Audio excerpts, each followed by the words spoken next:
সবচেয়ে ধন্যবাদ জানাই আমাদের আজকের বিশেষ অতিথি জনাব আব্দুল হক জেলা পরিষদ সদস্য আপনাকে, কারণ আপনি জ্যাম মুক্ত সুন্দর ভালোভাবে এসে করেছেন।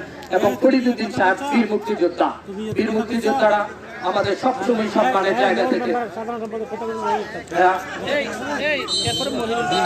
এবং মাঠ পরিচালকের পাশে এই মুহূর্তে কথা বলার জন্য অনুরোধ করছি বাংলাদেশ আওয়ামী লীগ রূপন্টি ইউনিয়ন শাখার সাধারণ সম্পাদক জনাব ফকিরুল ভাই, তাকে একটু কথা বলার জন্য অনুরোধ করছি। আজকে ফুটবলটা কেমন লাগছে?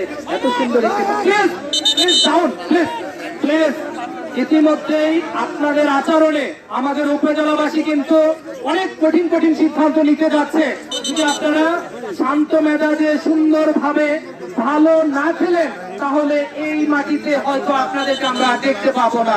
এজন্য আমরা দায়ী না, আপনারাই দায়ী থাকবেন, কারণ আপনাদের আচরণই আমাদেরকে বাধ্য করে কঠিন সিদ্ধান্ত নিতে। তাই অনুরোধ করবো বিদেশি বন্ধুদের কাছে, আপনারা ভালো মেজাজে সুন্দর মেজাজে দর্শকদেরকে একটি ভালো খেলা দিবেন।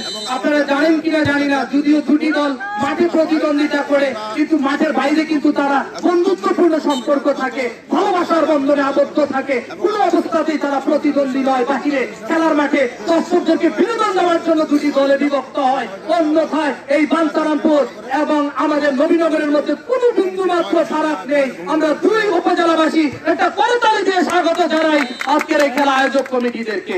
এই মুহূর্তে কথা বলার জন্য অনুরোধ করছি জনাব মাইনুল হক শিকদার। জনাব মাইনুল হক শিকদার, আজকে আপনারা নবীনগর উপজেলাকে রিপ্রেজেন্ট করছেন, বিশেষ করে আবাদুল করিম বুলবুল সাহেবের নির্দেশে আপনারা এসেছেন। এক্ষেত্রে এমপি মহাদের শুভেচ্ছাটা আপনি পৌঁছে দিবেন। আমরা খেলায় একেবারে